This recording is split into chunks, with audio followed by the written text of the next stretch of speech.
আসসালামু আলাইকুম ওয়া রাহমাতুল্লাহি ওয়া বারাকাতুহু। নাহমাদুহু ওয়া নুসাল্লি আলা রাসূলিহিল কারীম, আম্মা বা'দ। ফাআউযু বিল্লাহি মিনাশ শাইতানির রাজীম। হামিম, তানজিলুল কিতাবি মিনাল্লাহিল আজিজিল হাকীম। সম্মানিত উপস্থিতি, আজকে আমাদের যে সূরাটি তাফসীর করা হবে তা হলো সূরাতুল আহকাফ। সূরা আহকাফ, আহকাফ শব্দের অর্থ হলো এটি একটা স্থানের নাম। বর্তমান যে ইয়ামান, এই ইয়ামানের একটা মরু অঞ্চলকে আহকাফ বলা হয়, যেখানে হুদ আলাইহিস সালামকে প্রেরণ করা হয়েছিল। তো এই অঞ্চল সম্পর্কে বা হুদ আলাইহিস সালামের কওম সম্পর্কে এই সূরাতে আলোচনা করা হয়েছে। এই কারণে এই সূরার নামকরণ করা হয়েছে সূরাতুল আহকাফ। আর এই সূরাটি অবতীর্ণ হয়েছে মক্কায়। তাহলে মক্কার সূরাগুলার সাধারণত আলোচ্য বিষয় তাওহীদ সম্পর্কে, অর্থাৎ এখানে যে সকল বিধিবিধান ফরজ করা হয়েছে, সালাত, সিয়াম, যাকাত, হজ, জিহাদ, এই বিষয়গুলো সাধারণত থাকে না। কারণ মক্কাতে শুধুমাত্র তাওহীদ, মানুষের অন্তরে লা ইলাহা ইল্লাল্লাহ, আল্লাহ ব্যতীত সত্য কোনো মাবুদ নেই, ইবাদত করতে হবে একমাত্র আল্লাহ তাআলার, এই বিষয়টাকে ফুটিয়ে তোলা হয়েছে। তো এই সূরাতেও আল্লাহ তাআলা এই তাওহীদ সম্পর্কে আলোচনা করেছেন। এরপর আলোচনা করেছেন জিন জাতির ঘটনা, যে রাসূল সাল্লাল্লাহু আলাইহি ওয়াসাল্লামের সাথে জিন জাতির যে সাক্ষাৎ হয় মক্কাতে, সেই বিষয়টা আল্লাহ তাআলা এখানে উল্লেখ করেছেন। এবং সেই সাথে হুদ আলাইহিস সালামের কওম সম্পর্কে আল্লাহ তাআলা এই সূরাতে আলোচনা করেছেন। এবং পরকালীন বিষয় সম্পর্কে আল্লাহ তাআলা এই সূরাতে আলোচনা করেছেন। তো মহান রব্বুল আলামিন বলেন হামিম, অর্থাৎ হুরুফে মুকাত্তাত, বিচ্ছিন্ন অব্যয়, বিচ্ছিন্ন হরফ, এর অর্থ একমাত্র আল্লাহ তাআলাই ভালো জানেন, এটার অর্থ অন্য কেউ জানে না। তানজিলুল কিতাবি মিনাল্লাহিল আজিজিল হাকীম, এই কিতাবের অবতরণ হয়েছে আল্লাহ তাআলার পক্ষ থেকে, যিনি পরাক্রমশালী, প্রজ্ঞাময়। তাহলে অবতরণ, এই সূরা, এই আয়াতের অর্থ থেকে আমরা বলেছি যে কোরআনটা এসেছে উপর থেকে, অর্থাৎ আল্লাহ তাআলা আছেন উপরে। কারণ অবতরণ হয় সাধারণত উপর থেকে নিচের দিকে, এই মর্মে অনেক আয়াত অতিবাহিত হয়েছে। সুতরাং আল্লাহ তাআলা যে উপরে আছেন, এই মর্মে ইমাম শাফি রাহিমাহুল্লাহর অনুসারীদের মধ্যে প্রথম পর্যায়ের অনুসারীরা তারা বলেছেন পবিত্র কোরআনে 300-র উপরে দলিল রয়েছে যে আল্লাহ তাআলা উপরে আছেন বা সাত আসমানের উপরে আছেন, সর্বত্র বিরাজমান নন, আল্লাহ তাআলা সব জায়গায় নেই। এটা জাহমিয়াদের আকীদা এবং এটা কুফরি আকীদা। জাহাম বিন সফওয়ান 128 হিজরিতে প্রথম এই মতাদর্শ, এই মতামত ব্যক্ত করেছিল। তখন মুসলিম খলিফা হিশাম বিন আব্দুল মালিক, তিনি তাকে শুলে চড়িয়েছিলেন, হত্যা করেছিলেন। মানুষকে হত্যা করা যায় 3টি কারণে, তার মধ্যে একটি হলো মুরতাদ যদি হয়, ইসলাম থেকে যদি বের হয়ে যায়, এই অপরাধে জাহাম বিন সফওয়ানকে হত্যা করা হয়েছিল। কারণ এটা কোরআন বিরোধী মতামত। কোরআনে আল্লাহ তাআলা 7টি আয়াতে বলেছেন আর রহমানু আলাল আরশি ইস্তাওয়া, আল্লাহ তাআলা দয়াময়, আল্লাহ তাআলা আরশের উপর সমাসীন হয়েছেন, আরশের উপরে আছেন। আরশ আমরা সবাই জানি সাত আসমানের উপরে। মেরাজের রাত্রিতে রাসূল সাল্লাল্লাহু আলাইহি ওয়াসাল্লাম আল্লাহ তাআলার সাথে সাক্ষাৎ করেছিলেন সাত আসমানের উপরে, কারণ সেখানে আল্লাহ তাআলা আছেন। যদি সর্বত্র সব জায়গায় যদি তিনি থাকতেন, তাহলে এই সাক্ষাৎটা মক্কাতে হতে পারত, পৃথিবীর শ্রেষ্ঠ স্থান হিসেবে মক্কা বাইতুল্লাহ হতে পারত, অথবা বাইতুল মাকদেসে হতে পারত, অথবা মদিনাতেও হতে পারত। কিন্তু সেটা হয় নাই, বরং হয়েছে সাক্ষাৎটা সাত আসমানের উপরে, আরশে, ওখানে যেখানে আল্লাহ তাআলা আছেন। আল্লাহ তাআলা বললেন এই কোরআনের অবতরণ হয়েছে পরাক্রমশালী, প্রজ্ঞাময় আল্লাহ তাআলার পক্ষ থেকে।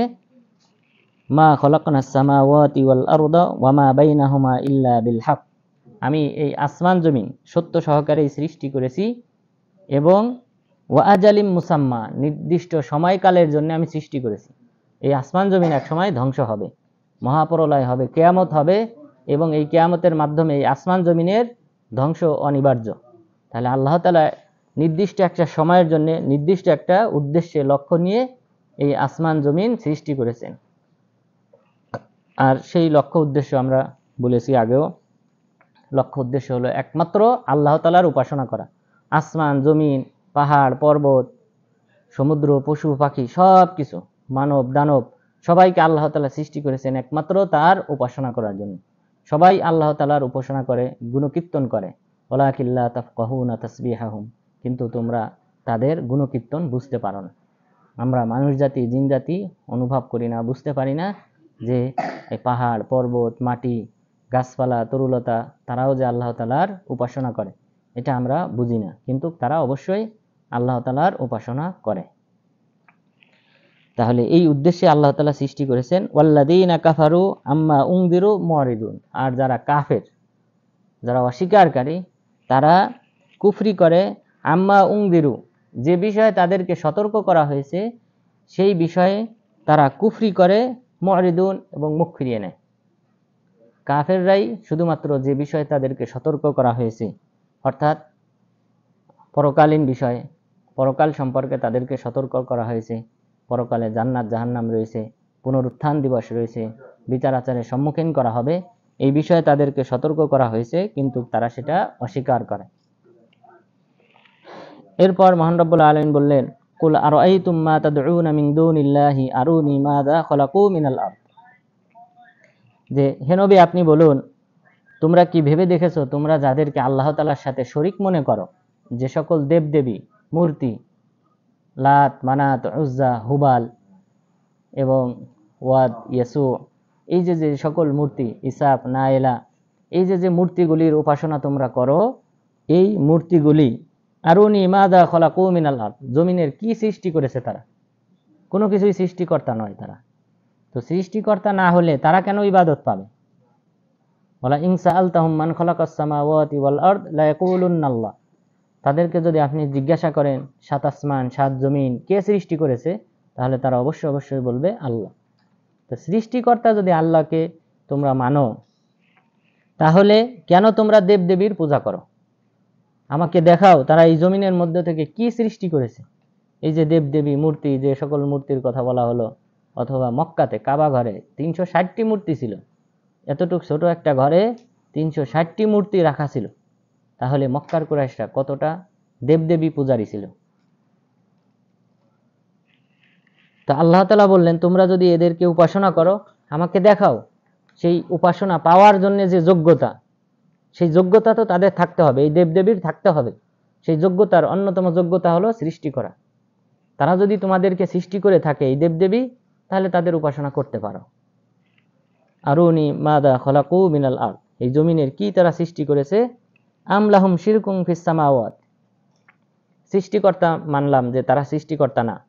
তো সৃষ্টিকর্তা না হলে তাহলে অন্তত পক্ষে আসমানে, অর্থাৎ এই মহাবিশ্ব, আকাশমণ্ডল, নবমণ্ডল, ভূমণ্ডল, এইগুলি সৃষ্টির ক্ষেত্রে তাদের শরিকানা যদি থাকে, অর্থাৎ তারা স্বয়ংসম্পূর্ণ সৃষ্টিকর্তা না, কিন্তু সৃষ্টিকর্তার পার্টনার, তাহলেও তারা যোগ্য ইবাদত পাওয়ার। তাহলে তোমরা আমাকে বলো যে আমলাহুম শিরকুম ফিস সামাওয়াত, এই আসমান জমিন এগুলি সৃষ্টি করার ক্ষেত্রে তাদের কোনো অংশীদারিত্ব আছে কিনা। যদি না থাকে তাহলে একমাত্র আমারই উপাসনা করতে হবে, আর যদি তাদের অংশীদারিত্ব থাকে অথবা তারা যদি স্বয়ংসম্পূর্ণ সৃষ্টিকর্তা হয়, তাহলে তোমরা তাদের উপাসনা করতে পারো।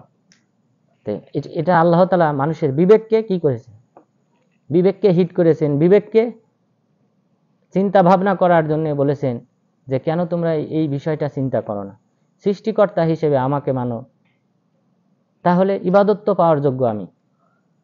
তাহলে এরা যদি কোনো কিছু, এই জমিনে কোনো কিছু সৃষ্টিকর্তা না হয়, অংশীদারও যদি না হয়, তাহলে কেন তোমরা তাদের উপাসনা করো। এরপরে মানলাম যে তারা স্বয়ংসম্পূর্ণ সৃষ্টিকর্তা না এবং তাদের কোনো অংশীদারিত্বও নাই আসমান জমিন সৃষ্টি করায়, কিন্তু তারা আরেকটা কারণে হকদার হতে পারে, সেটা হলো ইউতুনি বিকিতাবিম মিন ক্বাবলি হাযা আও আসারাতিম মিন ইলম ইন কুনতুম সাদিকিন।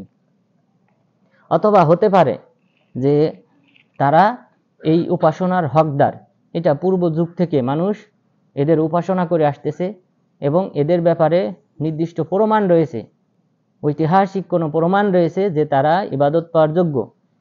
আল্লাহ তাআলা বললেন ইউতুনি বিকিতাবিম মিন ক্বাবলি হাযা, তোমরা এর পূর্বে, ইতিপূর্বে তাদের যে উপাসনা করা হতো এই মর্মে নির্দিষ্ট একটা কিতাব, আসমানি কিতাব নিয়ে আসো, যেই কিতাবে উল্লেখ করা হয়েছে যে তোমরা এই দেবদেবীর উপাসনা করবে। এমন কোনো আসমানি কিতাব নেই যে কিতাবে উল্লেখ করা হয়েছে যে তোমরা দেবদেবীর উপাসনা করবে। আও আসারাতিম মিনাল ইলম, মিন ইলম, যে জ্ঞানের যে পরম্পরায় মানুষ তাদের বংশধারায় এমন কোনো ঐতিহাসিক কোনো নিদর্শন পেয়েছে যে নিদর্শনের কারণে তোমরা এই দেবদেবীর উপাসনা করো, এমন কোনো নির্দিষ্ট তোমরা ঐতিহাসিক কোনো প্রমাণ উপস্থাপন করো। ইন কুনতুম সাদিকিন, যদি তোমরা সত্যবাদী হও। তাহলে এমন নির্দিষ্ট কোনো প্রমাণও নেই, আবার আসমানি কিতাবে উল্লেখ করা হয় নাই যে এদের তোমরা উপাসনা করো, এবং তারা স্বয়ংসম্পূর্ণ সৃষ্টিকর্তাও না, আবার তারা কোনো সৃষ্টিকর্তার পার্টনারও না। তাহলে কেন তোমরা এদের উপাসনা করো?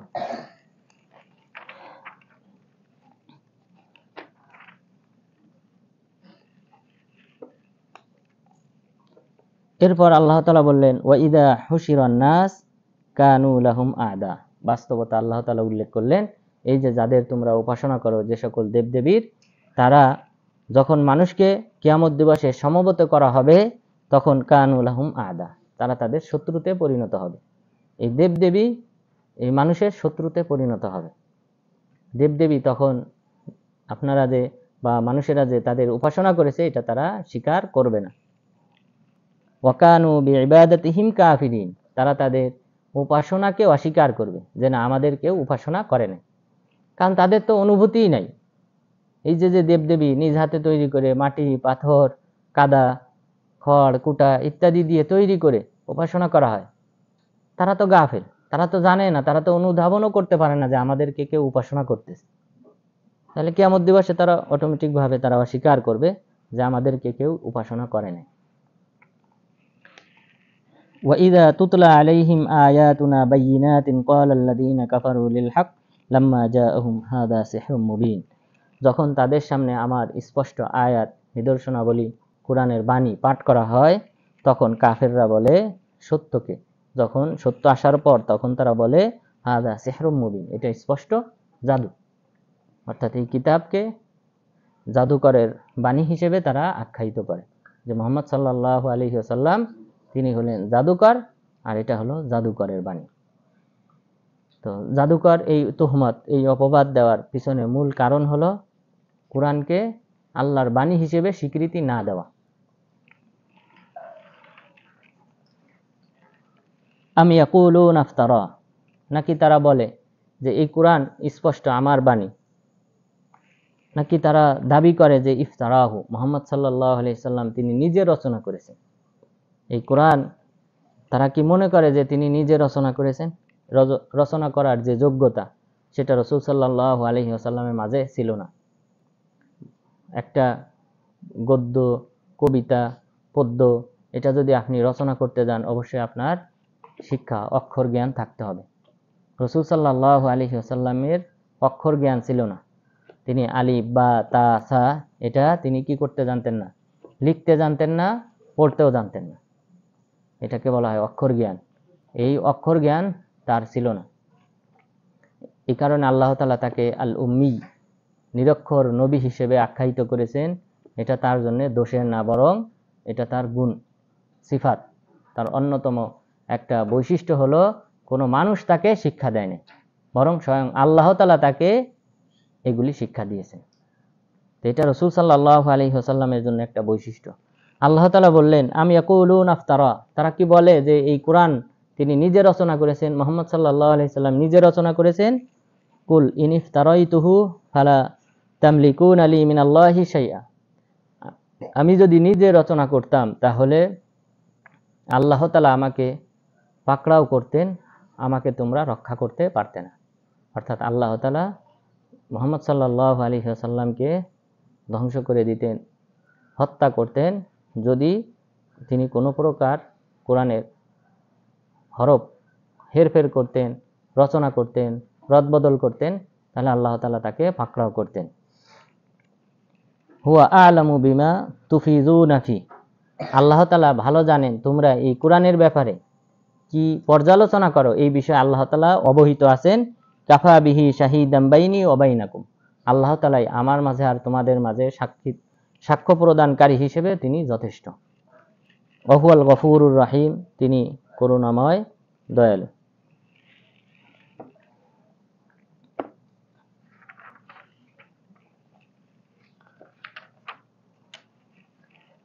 কুল আরাআইতুম ইন কানা মিন ইনদিল্লাহি ওয়া কাফারতুম বিহি ওয়া শাহিদা শাহিদুম মিন বানি ইসরাঈল আলা মিসলিহি ফাআমানা ওয়াস্তাকবারতুম। আল্লাহ তাআলা এখন একটা বাস্তব একটা উদাহরণ পেশ করেছেন যে তোমরা কোরআনকে অস্বীকার করো, সমস্যা নেই, কিন্তু তাওরাতের কোনো একজন পণ্ডিত, তাওরাতের একজন বিজ্ঞ আলেম, তিনি যদি এই কোরআন সত্য হিসেবে সাক্ষ্য প্রদান করেন আর তোমরা যদি অস্বীকার করো, তাহলে তোমাদের পরিণাম কি হবে? আল্লাহ তাআলা বললেন, কুল আরাআইতুম, তোমরা কি ভেবে দেখেছো, ইন কানা মিন ইনদিল্লাহ, এই কোরআন যদি আল্লাহ তাআলার পক্ষ থেকে আসে, ওয়া কাফারতুম বি, আর তোমরা যদি অস্বীকার করো, ওয়া শাহিদা শাহিদুম মিন বানি ইসরাঈল আলা মিসলিহি, এই কোরআনের ব্যাপারে বানি ইসরাইলের মধ্য থেকে, ইহুদিদের মধ্য থেকে একজন পণ্ডিত ব্যক্তি, আলেম, তিনি যদি সাক্ষ্য প্রদান করেন, ফাআমানা, সাক্ষ্য প্রদান করার পর তিনি যদি ঈমান আনয়ন করেন, ওয়াস্তাকবারতুম, আর তোমরা যদি উদ্ধতা পোষণ করো যে কোরআন সত্য না, তাহলে তোমাদের পরিণাম কি হবে? এখানে কার কথা গ্রহণযোগ্য? যিনি আলেম, তাওরাতের পণ্ডিত, তারটাই গ্রহণযোগ্য। তো এই আয়াতটা আল্লাহ তাআলা অবতীর্ণ করেছেন আব্দুল্লাহ বিন সালাম রাদিয়াল্লাহু আনহুর ব্যাপারে। তিনি তাওরাতের পণ্ডিত ছিলেন, এবং শুধু তিনি না, তার বাপ দাদা পূর্বপুরুষ পরম্পরায় তারা সবাই কি ছিলেন? তাওরাতের আলেম ছিলেন, এবং বনী ইসরাইলের লোকজন তাকে সবচেয়ে বেশি শ্রদ্ধা করত। আব্দুল্লাহ ইবনে সালাম রাদিয়াল্লাহু আনহু যখন জানলেন যে মুহাম্মদ সাল্লাল্লাহু আলাইহি ওয়াসাল্লাম হিজরত করে মদিনা আসতেছেন, তখন তিনি বললেন, আমিও মানুষের সাথে গেলাম। মানুষ যে তাকে অভ্যর্থনা জানানোর জন্য গিয়েছিল, আমিও গেলাম। যাওয়ার পর যখন দেখলাম তার চেহারা দেখার পর আমি বললাম, লাইসা হাযা বিওয়াজহি কাযযাব, এই চেহারা কখনো কোনো মিথ্যুকের চেহারা হতে পারে না। আপনি জাদুকর, গণক, ঠাকুর, এদের চেহারা দেখবেন, আর একজন আবেদ, যারা আল্লাহ তাআলার উপাসনাকারী, নিয়মিত 5 ওয়াক্ত সালাত আদায় করে, ওযু করে, এই ব্যক্তিকে দেখবেন, পার্থক্য ফুটে উঠবে। যে শয়তানের উপাসনাকারী, জাদুকর, গণক, ঠাকুর, কারণ এই সকল অপবাদই তো দেওয়া হয়েছিল রাসূল সাল্লাল্লাহু আলাইহি সাল্লামকে। তো এই ব্যক্তিদের চেহারা দেখবেন, শয়তান এদেরকে ঘুমানোরও টাইম দেয় না, এমন ব্যস্ত রাখে। এই জাদুকর, গণক, ঠাকুর, এদেরকে ঘুমাইছে আইসে উঠায় দেয়, এই ওঠ, কাজ কর। মানে আপনাকে, তাকে যদি একটা মানুষ না ঘুমাইতে পারে, তাহলে তার শরীরের কি থাকবে, চেহারার কি বাকি থাকে? তো এদের চেহারা দেখবেন। তো আব্দুল্লাহ ইবনে সালাম রাদিয়াল্লাহু আনহু, তিনি ইহুদিদের পণ্ডিত, তিনি বললেন, আমি মদিনাবাসীর সাথে আমিও তাদের মাঝে আসলাম দেখার জন্য। এরপর যখন আমার কাছে প্রথম প্রকাশ পেল এই চেহারা, তখন আমি বুঝতে পারলাম এটা কোনো মিথ্যুকের চেহারা নয়, এটা নিশ্চয়ই সত্যবাদী নবীর চেহারা। তাহলে এরপর তিনি বললেন, আমি প্রথম তার কাছ থেকে যে বাণী শুনলাম যে, ইয়া আইয়ুহান নাস আফশুস সালাম ওয়া আতিমুত তাআম ওয়া সাল্লু বিল-লাইল ওয়ান নাসু নিয়াম তাদখুলুল জান্নাতা বিসালাম, যে হে মানব জাতি, তোমরা সালামের প্রচার ঘটাও, যখন যার সাথে সাক্ষাৎ হয় তখন তোমরা সালাম প্রদান করো, এরপর মানুষকে খাবার খাওয়াও, এবং তোমরা রাতের আধারে, মানুষ ঘুমন্ত অবস্থায় তোমরা সালাত আদায় করো, জান্নাতে প্রবেশ করবে নিরাপদে। এই বাণী শুনলাম, তো এই চেহারা দেখলাম, আর এমন উত্তম বাণী, এটা কোনো জাদুকর, গণক, ঠাকুরের পক্ষ থেকে বের হতে পারে না। তখন আমি বুঝলাম নিশ্চয়ই তিনি সত্য নবী। এই আব্দুল্লাহ ইবনে সালাম, ইহুদিদের পণ্ডিত, তিনি কি করলেন? ইসলাম গ্রহণ করলেন। ইসলাম গ্রহণ করার পর রাসূল সাল্লাল্লাহু আলাইহি ওয়াসাল্লামকে বললেন যে, আল্লাহ রাসূল, আপনি ইহুদিদেরকে সংবাদটা জানাবেন না যতক্ষণ না আমি তাদেরকে জানাই। তো আপনি আমার সম্পর্কে জিজ্ঞাসা করবেন ওদের কাছে। তো ইহুদিরা আসলো, ইহুদিদেরকে জিজ্ঞাসা করলেন, তোমাদের মাঝে আব্দুল্লাহ ইবনে সালাম কেমন? তখন বলল যে তিনি শরীফ বংশের, তার বাবা শরীফ বংশের, তার পূর্বপুরুষ সবাই শরীফ, অর্থাৎ সম্মানিত, প্রত্যেকেই সম্মানিত। এইভাবে বলার পর এরপরে বললেন যে সে যদি ইসলাম গ্রহণ করে তাহলে কেমন হবে? তখন বলল সে ইসলাম গ্রহণ করতে পারে না। পরে আব্দুল্লাহ ইবনে সালাম রাদিয়াল্লাহু আনহু বেরিয়ে আসলেন। আসার পর বললেন, আমি সাক্ষ্য প্রদান করি যে আল্লাহ ব্যতীত সত্য কোনো মাবুদ নেই, মুহাম্মদ সাল্লাল্লাহু আলাইহি ওয়াসাল্লাম আল্লাহর রাসূল। তখন তারা গালি দেওয়া শুরু করলো যে সে খারাপ, তার বাবা খারাপ, তার বাপদাদা খারাপ, এইভাবে সিফাত বর্ণনা করতে শুরু করলো। এটা ছিল ইহুদিদের স্বভাব। তো আব্দুল্লাহ ইবনে সালাম রাদিয়াল্লাহু আনহু সম্পর্কে আল্লাহ তাআলা এই আয়াত অবতীর্ণ করেছেন যে সে পৈতৃক সূত্রে, অর্থাৎ তার বাবা, এরপর পরদাদা, এইভাবে সবাই কি ছিলেন? তাওরাতের ধারক বাহক ছিলেন, তাওরাতের আলেম ছিলেন, পণ্ডিত ছিলেন। এমন ব্যক্তি যদি সাক্ষ্য দেয় যে এই কোরআন সত্য, আর তোমরা যদি উদ্ধতা প্রদর্শন করো, অহংকার করো, কোরআনকে প্রত্যাখ্যান করো, তাহলে তোমাদের পরিণাম কি হবে? তোমাদের তো উচিত যে এই আলেমকে শ্রদ্ধা করা, আলেমের কথা মানা, কারণ সে তার এলেম আছে আসমানি কিতাব সম্পর্কে, আল্লাহ তাআলা সম্পর্কে, ফেরেশতাদের সম্পর্কে। তো সে সত্যটাকে জানতে পেরেছে, সে ইসলাম গ্রহণ করেছে। এরপর বললেন, ইন্নাল্লাহা লা ইয়াহদিল কওমাজ জালিমিন, আল্লাহ তাআলা জালিম সম্প্রদায়কে হিদায়াত প্রদান করেন না। আব্দুল্লাহ ইবনে সালাম রাদিয়াল্লাহু আনহু তিনি একদা একটা স্বপ্ন দেখলেন যে বিশাল লম্বা একটা খুঁটি, সেই খুঁটিতে তাকে উঠতে বলা হয়েছে। তখন তিনি বললেন, আমি উঠতে পারি না। তখন বললেন যে তুমি ওঠো, আমরা সহযোগিতা করব। তখন উঠলেন। ওঠার পর এই খুঁটির শেষ পর্যায়ে একটা হাতল, অর্থাৎ গেটে যেমন হাতল আছে ধরার জন্যে, এরকম একটা হাতল আছে।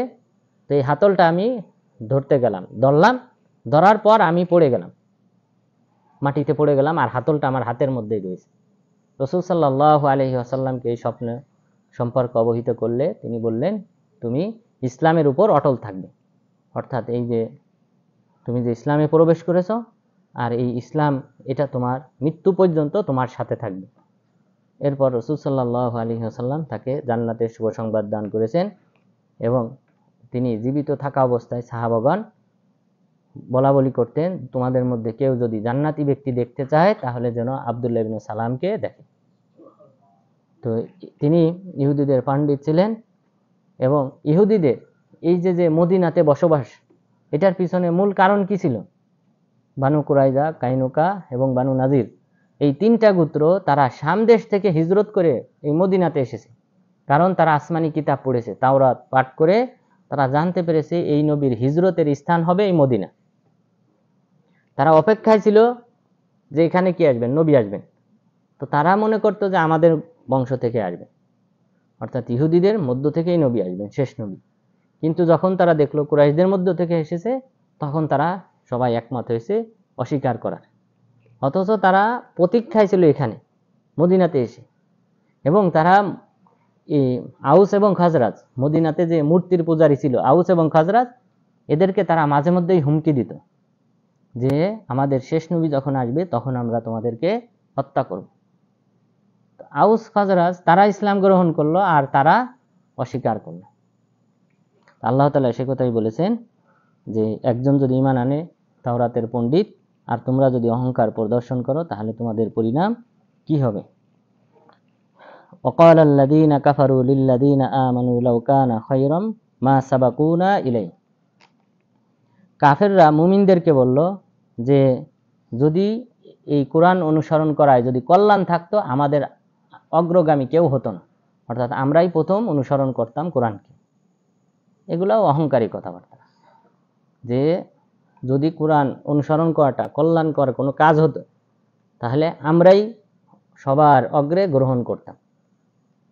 তাহলে আমাদের পূর্বে এই আউস খাজরাজ এরা এই কোরআনকে অনুসরণ করতো না, অর্থাৎ তারা ভদ্র ভাষায় কোরআনকে বর্জন করেছে।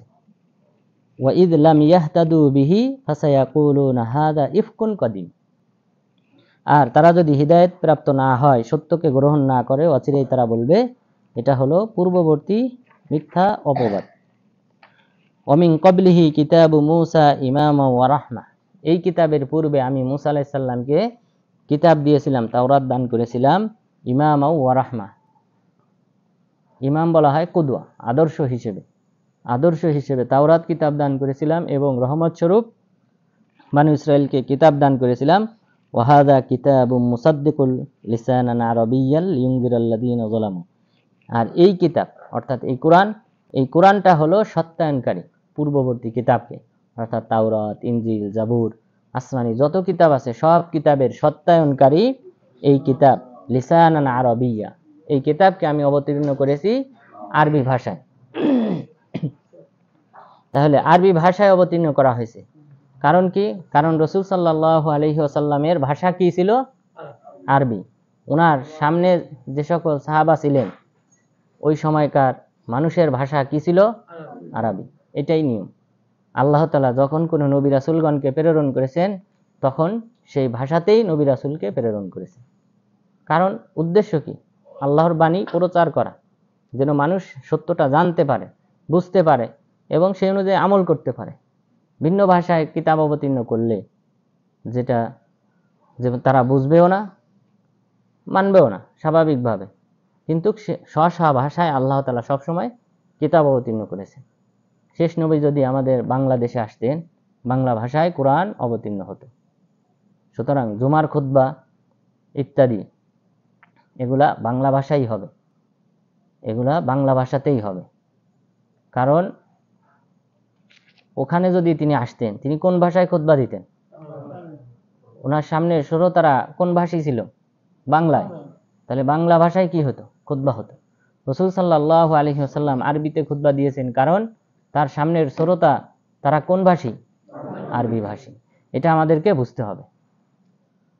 জুমার মতো একটা দিন, যে দিনে মানুষের হিদায়াতের, মানুষ কি আমল করবে এবং কি থেকে বিরত থাকবে, এসব বাণী প্রচারের অন্যতম একটা ফিল্ড।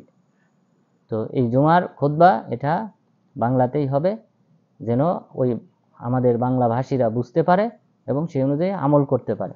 আরবি ভাষায় দিলে এর ফলাফল কি? আমাদের মধ্যে কয়জন আরবি ভাষা বোঝে? সুতরাং অবশ্যই আমাদেরকে এই বিষয়টা বুঝতে হবে যে নবী রাসূলগণের ভাষায় আল্লাহ তাআলা আসমানি কিতাব পাঠিয়েছেন।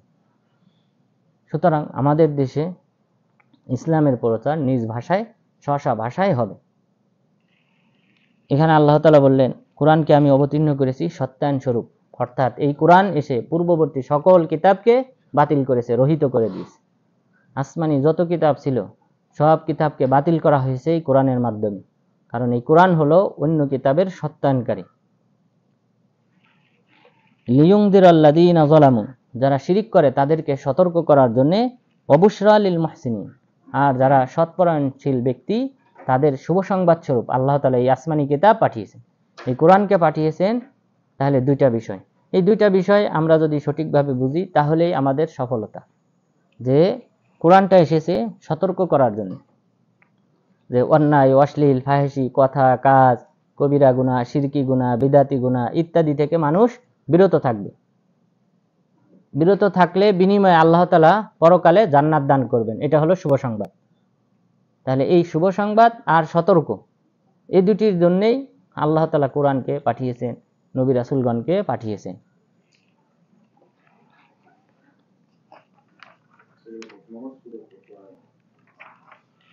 12 নম্বর আয়াত সূরা আহকাফ। এরপর আল্লাহ তাআলা বললেন, ইন্নাল্লাযীনা ক্বালু রাব্বুনাল্লাহ সুম্মা ইসতাকামু ফালা খাউফুন আলাইহিম ওয়া লাহুম ইয়াহজানুন। আগের আয়াতের মতোই যে শুভ সংবাদ দেওয়া হয়েছে কাদেরকে? মুহসিনিন, সৎপরায়ণশীল ব্যক্তি, যারা ভালো আমল করে, আল্লাহ যে সকল কথা কাজ পছন্দ করেন সেটাকেই কি বলা হয়? ভালো আমল, সেটাকেই বলা হয় ইবাদত। তো এই আমলের উপর যারা অটল থাকবে, আল্লাহ তাআলা বলেছেন ইন্নাল্লাযীনা ক্বালু রাব্বুনাল্লাহ, যারা বলে আমাদের রব হলেন আল্লাহ তাআলা, এরপর সুম্মা ইসতাকামু, এরপর অটল থাকলো, ফালা খাউফুন আলাইহিম ওয়া লাহুম ইয়াহজানুন, তারা ভয় করবে না এবং পরকালে চিন্তিত হবে না। ইয়াহজান, হুজুন বলা হয় সাধারণত ভবিষ্যতে চিন্তিত হওয়া, ভবিষ্যতে কোনো মুসিবত বিপদ আসবে সেই মুসিবত থেকে নিরাপদ থাকা। অর্থাৎ মুসিবত বলতে কোনো মানুষ মারা গেলে কবরের মুসিবত, কবরের ফিতনা, এরপর পুনরুত্থান যখন হবে তখন হাসরের ময়দানের ফিতনা। এটা মানুষের জন্য সবচেয়ে বড় ভয়ের বিষয়, যে কবরের জীবনে মৃত্যুর পরে জাহান্নামে অবস্থান করবে, নাকি এরপরে সর্বশেষ যখন হাসরের ময়দানে উত্থান করা হবে এরপর আমলনামা ওজন করা হবে, আমলনামা ভারী হবে না কম হবে, এখানে অনেক দুশ্চিন্তা জড়িত। কবরে যদি কোনো ব্যক্তি এখন মারা যায়, কিয়ামত পর্যন্ত যদি তার কবরে শাস্তি চলতে থাকে, আমরা কেউ জানি না যে কিয়ামত কখন হবে, কত বছর, কত হাজার বছর পরে হবে, আমরা কেউ জানি না। তাহলে এই হাজার হাজার বছর কবরে জাহান্নামের শাস্তি আসতে থাকবে। তাহলে এটা বড় ফিতনা, এটা ভবিষ্যতের দুশ্চিন্তার বিষয়। আল্লাহ তাআলা বললেন, ফালা খাউফুন আলাইহিম, তাদের কোনো ভয় নেই, ওয়ালা হুম ইয়াহজানুন, ভবিষ্যতে তারা চিন্তিত হবে না। অর্থাৎ পরকালীন জীবনে, কবরের জীবনে, হাসরের ময়দানের জীবনে তারা নিরাপদ, তাদের কোনো ভয় নেই। উলাইকা আসহাবুল জান্নাহ খালিদিনা ফিহা, তারাই হলো জান্নাতের অধিবাসী, আর তারা তথায় চিরস্থায়ীভাবে অবস্থান করবে। জাযাআম বিমা কানু ইয়ামালুন, তাদের কৃত কর্মের প্রতিদান স্বরূপ। তো আল্লাহ তাআলা আমাদের প্রতিদান দেবেন আমাদের আমলের উপর ভিত্তি করে। অর্থাৎ জান্নাতে প্রবেশটা হবে আল্লাহ তাআলার রহমতের মাধ্যমে, ক্ষমার মাধ্যমে। আর জান্নাতে প্রবেশের পর জান্নাতে সুউচ্চ মাকাম আল্লাহ তাআলা দান করবেন আমলের উপর ভিত্তি করে। এরপর আল্লাহ তাআলা মা বাবার সেবা সম্পর্কে আলোচনা উল্লেখ করেছেন, এবং বিশেষ করে এই আয়াতগুলি আবু বকর রাদিয়াল্লাহু আনহু এবং তার পরিবার সম্পর্কে অবতীর্ণ হয়েছে বলে অধিকাংশ মুফাসসিরিনগণ বলেছেন। আয়াত হলো, মহান রব্বুল আলামিন বলেন, ওয়াসাইনাল ইনসানা বিওয়ালিদাইহি ইহসানা, আমি মানুষকে তার মা বাবার সাথে উত্তম আচরণ করার নির্দেশ দিয়েছি। ওয়াসাইনা, ওসিয়ত করেছি। ওসিয়ত বলা হয় সাধারণত কোনো মানুষ মৃত্যুর আগে যে গুরুত্বপূর্ণ উপদেশ দিয়ে যান সেটাকে ওসিয়ত বলা হয়। মৃত্যুর আগে, এটা মানুষের ক্ষেত্রে মৃত্যুর আগে যে ওসিয়ত করেন, উপদেশ দেন, সেটাকেই ওসিয়ত বলা হয়। তো ওই সময় মানুষ গুরুত্বপূর্ণ যে বিষয়টাই থাকে সেটাই কিন্তু কি করে, উল্লেখ করে, তার সন্তানদেরকে উপদেশ দেয়, নিকটাত্মীয়কে উপদেশ দিয়ে দেয়। এখানে কিন্তু অনর্থক কোনো কথা কোনো ব্যক্তি বলে না। আল্লাহ তাআলা বললেন, ওয়াসাইনাল ইনসানা বিওয়ালিদাইহি ইহসানা, আমি মানুষকে উপদেশ দিয়েছি যে যেন তারা তার মা বাবার সাথে উত্তম আচরণ করে। হামালাতহু উম্মুহু কুরহা ওয়া ওয়াদাতহু কুরহা, তার মা তাকে কষ্টের উপর কষ্ট স্বীকার করে তাকে গর্ভে ধারণ করেছে। কষ্টের উপর কষ্ট, যে ডাক্তাররা বলে যে সন্তান ভূমিষ্ঠ হওয়ার ক্ষেত্রে মা যে যন্ত্রণাটা সহ্য করেন সেটা হলো 57টি হাড্ডি একসাথে ভেঙে যাওয়ার সমান যন্ত্রণা। আপনার অঙ্গে প্রত্যঙ্গে 57টা অঙ্গ যদি ভেঙে যায় একই সাথে, হাত ভাঙলো কয়েক জায়গায়, পা ভাঙলো কয়েক জায়গায়, তারপর বুকের হাড্ডি ভাঙলো কয়েক জায়গায়, গর্দানের হাড্ডি ভাঙলো কয়েক জায়গায়, এইভাবে 57টা হাড্ডি একই সাথে ভাঙলে যেই যন্ত্রণা একটা সন্তান ভূমিষ্ঠ হওয়ার ক্ষেত্রে মা অনুরূপ যন্ত্রণা ভোগ করেন। আল্লাহ তাআলা বললেন, হামালাতহু উম্মুহু কুরহা ওয়া ওয়াদাতহু কুরহা, তার মা তাকে গর্ভে ধারণ করেছে কষ্ট স্বীকার করে, ওয়া ওয়াদাতহু কুরহা, আর ভূমিষ্ঠও করেছে কষ্ট স্বীকার করে। এরপর বললেন, ওয়াহামলুহু ওয়া ফিসালুহু 30 শাহরা, আর তার মা তাকে গর্ভে ধারণ করেছে আর স্তন্য ছাড়িয়েছে মোট 30 মাসে। অর্থাৎ ইসলামে নিয়ম হলো দুধ পান করাতে হবে কত বছর? 2 বছর। তাহলে কয় মাস হয়? 24 মাস। আর বাকি থাকে গর্ভধারণ, তাহলে 6 মাসে সন্তান হতে পারে। 6 মাসে আলী রাদিয়াল্লাহু আনহু এই আয়াত থেকে ইস্তেমবাদ করেছেন, যখন আবু বকর রাদিয়াল্লাহু আনহু, যখন ওমর রাদিয়াল্লাহু আনহুর যুগে বিচার আসে যে 6 মাসে সন্তান ভূমিষ্ঠ হয়েছে, তো এটা কি ব্যভিচারের সন্তান কিনা, অবৈধ সন্তান কিনা, জারজ সন্তান কিনা? আলী রাদিয়াল্লাহু আনহু এই আয়াত থেকে ইস্তেমবাদ করে বললেন, এটা জারজ সন্তান না, এটা সঠিক। কারণ ওয়াহামলুহু ওয়া ফিসালুহু 30 শাহরা, গর্ভে ধারণ এবং স্তন্য ছাড়াতে সময় লাগে 30 মাস। তো 2 বছর 24 মাস যদি সময় লাগে দুধ পান করাতে, তাহলে বাকি থাকে 6 মাস। তার মানে 6 মাসে সন্তান ভূমিষ্ঠ হতে পারে। বরং তাহলে এটা হলো সর্বনিম্ন মুদ্দত, অর্থাৎ এর চেয়ে কম হলে কি হবে না, 5 মাসে যদি হয়ে যায় তাহলে বুঝতে হবে এটা অবৈধ সন্তান। এরপর এর চেয়ে বেশি, অর্থাৎ 6 মাস, 6 মাস, 7 মাস, 8 মাস, 9 মাস, এগুলিতে যদি হয় তাহলে বুঝতে হবে এটা বৈধ সন্তান। তো মহান রব্বুল আলামিন বললেন, তাহলে এটাও কিন্তু কম কষ্ট না। এই যে 30 মাস মাকে কি করতে হয়, এই কষ্ট স্বীকার করতে হয়। হাত্তা ইযা বালাগা আশুদ্দাহু ওয়া বালাগা 40 সানা ক্বালা রাব্বি আউজি'নি আন আশকুরা নি'মাতাক, এখানে আল্লাহ তাআলা ঘটনা বর্ণনা করেছেন, এটা অধিকাংশ মুফাসসিরিনগণ বলেছেন আবু বকর রাদিয়াল্লাহু আনহুর ক্ষেত্রে বর্ণিত হয়েছে যে হাত্তা ইযা বালাগা আশুদ্দা, যখন তিনি তার আশুদ্দা বলা হয়েছে যে পর্যাপ্ত বয়সে তিনি উপনীত হয়েছেন। কেউ কেউ বলেছেন 18 বছর বয়স, 18 বছর বয়স, কেউ কেউ বলেছেন 40 বছর বয়স।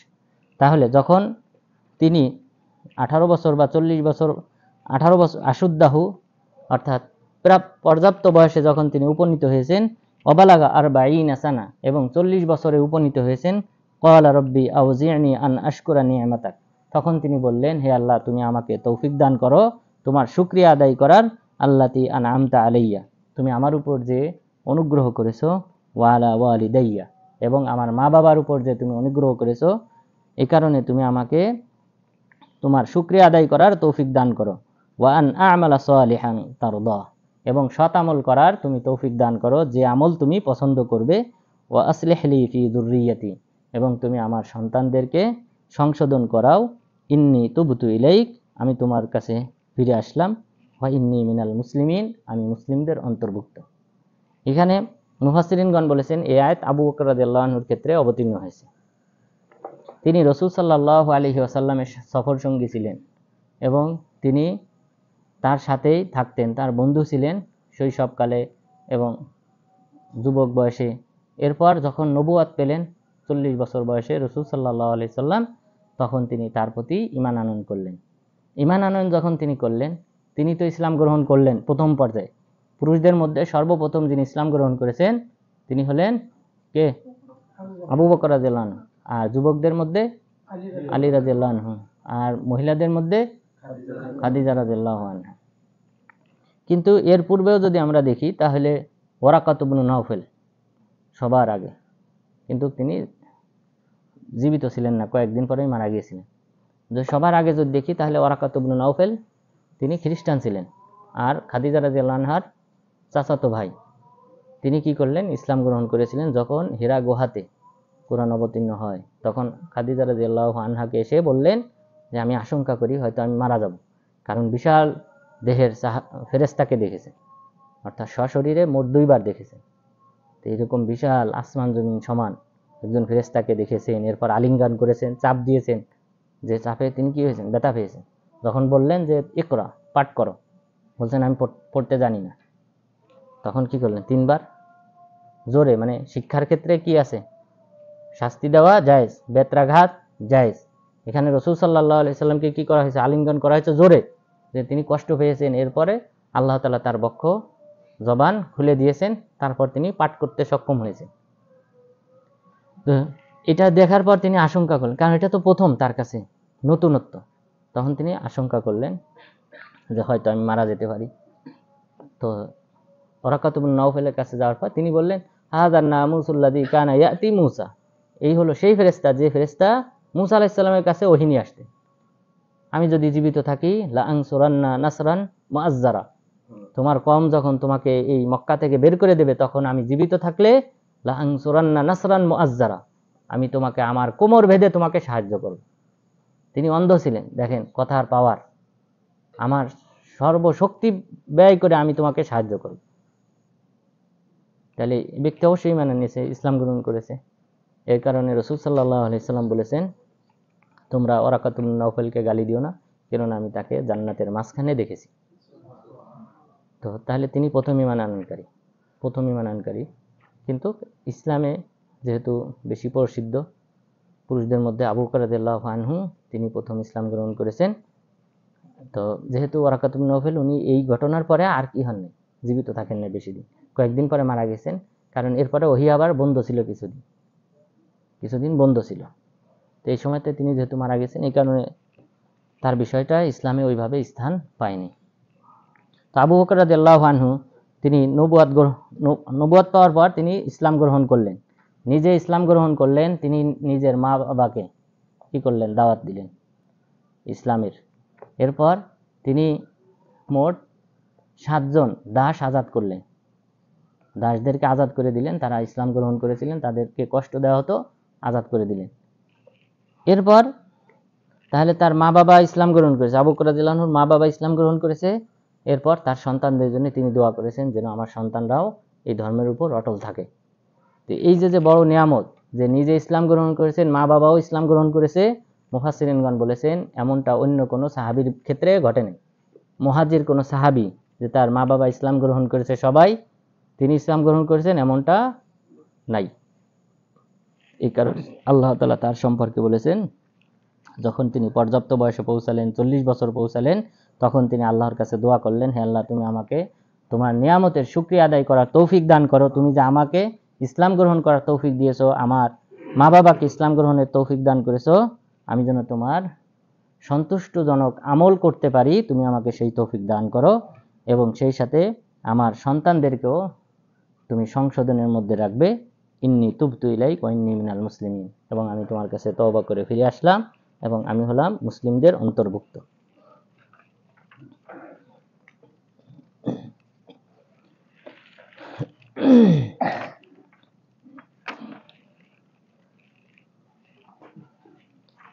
উলাইকাল্লাযীনা নাতাকাব্বালু আনহুম আহসানা মা আমিলু, এই সকল ব্যক্তিরা যারা বলে যে আল্লাহ তুমি আমাকে তৌফিক দান করো সৎ আমল করার, আমি তোমার কাছে তওবা করলাম, এই সকল ব্যক্তিদের আমল নামা আমি কবুল করব। আহসানা মা আমিলু, তারা যে ভালো আমল করবে সেগুলি আমি কবুল করব। ওয়া নাতাজাওয়াজু আন সাইয়্যাতিহিম, তাদের অন্যায় কাজগুলি আমি এড়িয়ে যাব। এরা যদি অন্যায় কাজ করে আমি তাদেরকে ক্ষমা করে দেব। তাহলে দেখেন আল্লাহ তাআলা যারা সৎপরায়ণশীল, সৎ কাজ করতে চায়, এই করতে গিয়ে যদি কোনো ভুল ত্রুটি হয়, এটার দিকে আমি ভ্রুক্ষেপ করব না, এটার দিকে আমি তাকাবো না। তাহলে আল্লাহ তাআলা যদি কোনো ব্যক্তির উপর সন্তুষ্ট হয়ে যান, বদর যুদ্ধে যারা অংশগ্রহণ করেছিল তাদের এই বিশাল এই ইবাদতের কারণে রাসূল সাল্লাল্লাহু আলাইহি ওয়াসাল্লাম বলেছেন, আল্লাহ তাআলা সম্ভবত এই বদরি সাহাবীদের দিকে উকি মেরে তাকিয়েছেন, তাকানোর পর বলেছেন, তোমাদের যা মন চায় তাই আমল করো, আমি তোমাদেরকে ক্ষমা করে দিলাম। তাহলে এখানে আল্লাহ তাআলা বলতেছেন এই সকল ব্যক্তিরা যারা সৎ আমল করতে চায়, আমার সন্তুষ্টমূলক আমল করতে চায়, তওবা করে, এদের ভালো আমলগুলি আমি কবুল করব আর তাদের অন্যায়গুলি আমি এড়িয়ে চলব, অর্থাৎ শাস্তির সম্মুখীন করব না, ক্ষমা করে দেবেন। ফি আসহাবিল জাহিম, আর এরা হলো জান্নাতি, জান্নাতের মধ্যে তারা থাকবে। ওয়াদা সিদকিল্লাযী কানু ইউআদুন, এটা হলো সত্য প্রতিশ্রুতি, যার প্রতিশ্রুতি তাদেরকে দেওয়া হয়েছে। তাহলে আর কিভাবে বললে মানুষ অনুধাবন করবে যে ওয়াদা সিদক, এটা সত্য প্রতিশ্রুতি, যার ওয়াদা তাদেরকে দেওয়া হয়েছে। সুতরাং যারা ভালো আমল করতে চায়, ভালো আমল করে, চেষ্টা করে সত্যের উপর অটল থাকতে, এখানে যদি কোনো ভুল ত্রুটি হয় তাহলে সেটা আল্লাহ তাআলা ক্ষমা করে দেবেন। কিন্তু কেউ যদি স্বেচ্ছায় অন্যায় অশ্লীল কাজে লিপ্ত হয়, তওবা করে না, তাদের ক্ষেত্রে এই গ্যারান্টি না।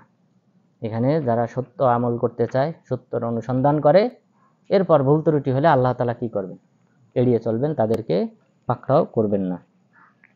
ওয়াল্লাযী ক্বালা লিওয়ালিদাইহি উফফিল লাকুমা, এখন এটা হলো আবু বকর রাদিয়াল্লাহু আনহুর ঘটনা, যে তিনি তার মা বাবার সেবার কথা বললেন, শুকরিয়া আদায় করার কথা বললেন।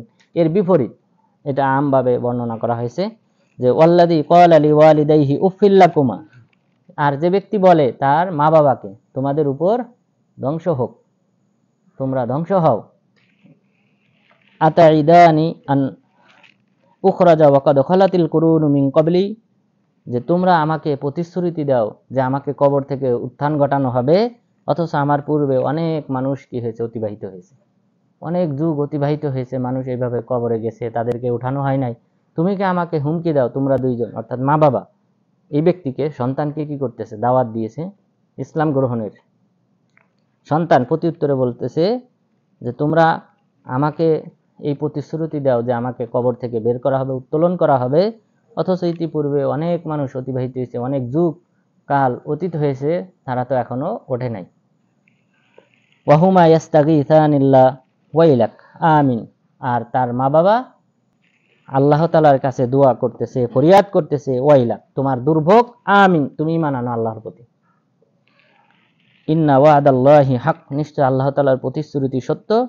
ফায়াকুলু মা হাদা ইল্লা আসাতিরুল আউয়ালিন, আর সে বলে যে এটা হলো অলিক গল্প, কল্প কাহিনী। তাহলে সে এটা অস্বীকার করে।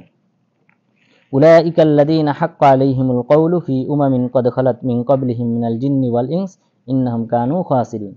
আর এই সকল ব্যক্তিরা যারা এই মা বাবার আহ্বান না শুনে ইসলাম গ্রহণ না করে, পরকালের প্রতি ঈমান আনয়ন না করে, এই সকল ব্যক্তিরা হলো যাদের উপর আমার বাণী চিরসত্য হিসেবে সাব্যস্ত হয়েছে, যেমনটা হয়েছিল পূর্ববর্তী উম্মতের উপর মানুষ এবং জিন জাতিদের মধ্য থেকে। ইন্নাহুম কানু খাসিরিন, তারা হলো ক্ষতিগ্রস্তদের অন্তর্ভুক্ত। তাহলে আগের আয়াতে হলো মা বাবার সেবাকারী, আর এখানে আল্লাহ তাআলা আলোচনা উল্লেখ করেছেন যে মা বাবা ডাকতেছে, আহ্বান করতেছে তাকে ইসলাম গ্রহণ করতে, আর সে অস্বীকার করে, পরকালের প্রতি ঈমান আনয়ন করতে, আর সে তা অস্বীকার করে, সেই ব্যক্তির পরিণাম হলো সে ক্ষতিগ্রস্তদের অন্তর্ভুক্ত। এখানে মুফাসসিরিনগণ কেউ কেউ বলেছেন, বিশেষ করে মারওয়ান ইবনুল হাকাম তিনি 65 হিজরিতে মুসলিম খলিফা হয়েছিলেন। তো মুআবিয়া রাদিয়াল্লাহু আনহু যখন তিনি মুসলিম খলিফা হলেন, যখন তিনি মারা যাবেন তার আগে, অর্থাৎ তিনি 60 হিজরিতে মারা গেছেন, 60 হিজরিতে মারা যাওয়ার আগে তিনি চিঠি লিখেছিলেন মদিনাবাসীর কাছে, অন্যান্য সবার কাছে, যেন তারা বায়াত হয় কার জন্য? ইয়াজিদের জন্য, তার ছেলে ইয়াজিদের জন্য যেন বায়াত হয়। অনুরূপ একটা চিঠি আসে কার কাছে? আবু বকর রাদিয়াল্লাহু আনহুর ছেলে আব্দুর রহমান, তার কাছে এই চিঠি আসে। চিঠি আসার পর তিনি বললেন, হারকালিয়া, যে তুমি তো হিরাক্লিয়াসের মতো, রোমের বাদশা হিরাক্লিয়াসের মতো, তাদের বাদশা মারা যাওয়ার আগে তার সন্তানের জন্য কি করে? ওসিয়ত করে যায়। তো তুমিও তো দেখতেছি যে হিরাক্লিয়াসদের মতো তোমার সন্তানের জন্য ওসিয়ত করতেছ, তোমার সন্তানের চেয়ে ভালো উত্তম ব্যক্তি, যোগ্য ব্যক্তি আরো অনেক আছে, তো তুমি কেন তোমার সন্তানের জন্য ওসিয়ত করতেছ? এই প্রতিবাদ যখন তিনি করলেন, তখন মারওয়ান ইবনুল হাকাম বলল যে আল্লাহ তাআলা যে আয়াতে বললেন, ওয়াল্লাযী ক্বালা লিওয়ালিদাইহি উফফিল লাকুমা, যে ওই ব্যক্তি, যে ব্যক্তি তার মা বাবাকে বলল তোমাদের জন্য দুর্ভোগ, তোমরা কি আমাকে বলো যে কবর থেকে আমাকে উত্তোলন করা হবে, এটা হলো আব্দুর রহমান বিন আবু বকর। আয়েশা রাদিয়াল্লাহু আনহা এটা অস্বীকার করেছে যে না, আমাদের ব্যাপারে এই জাতীয় কোনো আয়াত অবতীর্ণ হয়নি। তো মারওয়ান ইবনুল হাকাম প্রথম বলেছেন যে এই আয়াত অবতীর্ণ হয়েছে কার ব্যাপারে? আব্দুর রহমান বিন আবু বকর রাদিয়াল্লাহু আনহুর ছেলে আব্দুর রহমানের ব্যাপারে। আর এটাই সঠিক যে এই আয়াতটা আব্দুর রহমান বিন আবু বকরের ব্যাপারে অবতীর্ণ হয়নি, কারণ আব্দুর রহমান বিন আবু বকর এবং আব্দুল্লাহ, আবু বকর রাদিয়াল্লাহু আনহুর আরেক ছেলে আব্দুল্লাহ, তার ব্যাপারে অনেকে মুফাসসিরিনগণ বলেছেন। তো তারা কিন্তু ইসলাম গ্রহণ করেছিলেন। আবু বকর রাদিয়াল্লাহু আনহু ইসলাম গ্রহণ করার পর আব্দুর রহমান, আব্দুল্লাহ, আবু বকর রাদিয়াল্লাহু আনহুর দুই ছেলে, তারা সবাই ইসলাম গ্রহণ করেছিলেন, এবং তার মা বাবা তারাও ইসলাম গ্রহণ করেছিলেন, যেটা আগের আয়াতে বলা হয়েছে। তো সুতরাং এই আয়াত এই দুইজনের ব্যাপারে অবতীর্ণ হয় নাই, বরং এটা আমভাবে যে সকল ব্যক্তিরা তার মা বাবার সেবা করে না, পরকালের প্রতি ঈমান আনয়ন করে না, তারা মুসলিম হওয়া সত্ত্বেও, অর্থাৎ মা বাবা মুসলিম, সন্তান ইসলাম গ্রহণ করে না, তাদের ব্যাপারে এই আয়াত অবতীর্ণ হয়েছে। এরপর আল্লাহ তাআলা যে বললেন যে জিন জাতি এবং মানব জাতির মধ্য থেকে এরকম স্বভাবের মানুষ ইতিপূর্বেও অতীত হয়েছে, আর তাদের পরিণাম হবে পরকালে তারা ক্ষতিগ্রস্তদের অন্তর্ভুক্ত। ওয়ালিকুল্লিন দারাজাতুম মিম্মা আমিলু, প্রত্যেক ব্যক্তির জন্য তার আমল অনুযায়ী মর্যাদা দেওয়া হবে। তাহলে এটা হলো গুরুত্বপূর্ণ পয়েন্ট, যে পরকালে সবাই তার যে আমল থাকবে সেই আমল অনুযায়ী কি হবে? নূর দেবেন, আল্লাহ তাআলা তাকে নূর দেবেন, যে নূরের মাধ্যমে সে পুলসিরাত অতিক্রম করবে। সেই নূর যার যত বেশি হবে সে তত স্পিডে, কেউ বিদ্যুৎ গতিতে, কেউ ঘোড়ার গতিতে, উটের গতিতে, এভাবে বিভিন্ন ব্যক্তি তার এই নূরের গতিতে সে কি করবে? পুলসিরাত অতিক্রম করবে। কারণ এখানে দুই পাশে কি আছে? লোহার শিক থাকবে, আংটা থাকবে, এগুলি কি করবে? অনবরত দুই পাশ থেকে আঘাত করতে থাকবে। এখানে যে যত স্পিডে অতিক্রম করবে সে তত নিরাপদে অতিক্রম করবে। কেউ হামাগুড়ি দিয়ে যাবে, তার পরিণাম কি হবে? এই লোহার দুই দিক থেকে শিকলে তার চামড়া ছিঁড়ে নেওয়া হবে, গোশত তুলে নেওয়া হবে, এইভাবে সে কোনো রকম করে পার হবে। তো আল্লাহ তাআলা বললেন ওয়ালিকুল্লিন দারাজাত মিম্মা আমিলু, প্রত্যেকের মর্যাদা হবে তার আমল অনুযায়ী। ওয়ালা ইউয়াফিয়াহুম আমালাহুম ওয়া হুম লা ইউযলামুন, আর প্রত্যেককে তার আমলের পরিপূর্ণ প্রতিদান দান করা হবে, তাদের উপর কোনো প্রকার জুলুম করা হবে না। ওয়ায়াউমা ইউরাদুল্লাযীনা কাফারু আলান নার, যখন কাফেরদেরকে জাহান্নামে সামনে উপস্থিত করা হবে, এবং তাদেরকে বলা হবে আযহাবতুম তাইয়্যিবাতিকুম ফি হায়াতিকুমুদ দুনিয়া ওয়াস্তামতা'তুম বিহা ফালইয়াউমা তুজজাউনা আযাবাল হুন, যে তোমরা দুনিয়াতে তোমরা যে উত্তম জীবিকা উপার্জন করেছিলে, উত্তম জীবন যাপন করেছিলে, সেটা আজ অতীত হয়েছে। এখানে উত্তম জীবন নয়, বরং তোমাদেরকে ফালিয়াউমা তুজজাউনা আযাবাল হুন, লাঞ্ছনাদায়ক শাস্তি তোমাদেরকে দেওয়া হবে, বিমা কুনতুম তাস্তাকবিরুনা ফিল আরদ বিগাইরিল হক, পৃথিবীতে যে তোমরা অন্যায়ভাবে অহংকার দাম্ভিকতা প্রকাশ করতে, সে কারণে তোমাদেরকে লাঞ্ছনাদায়ক শাস্তি দেওয়া হবে।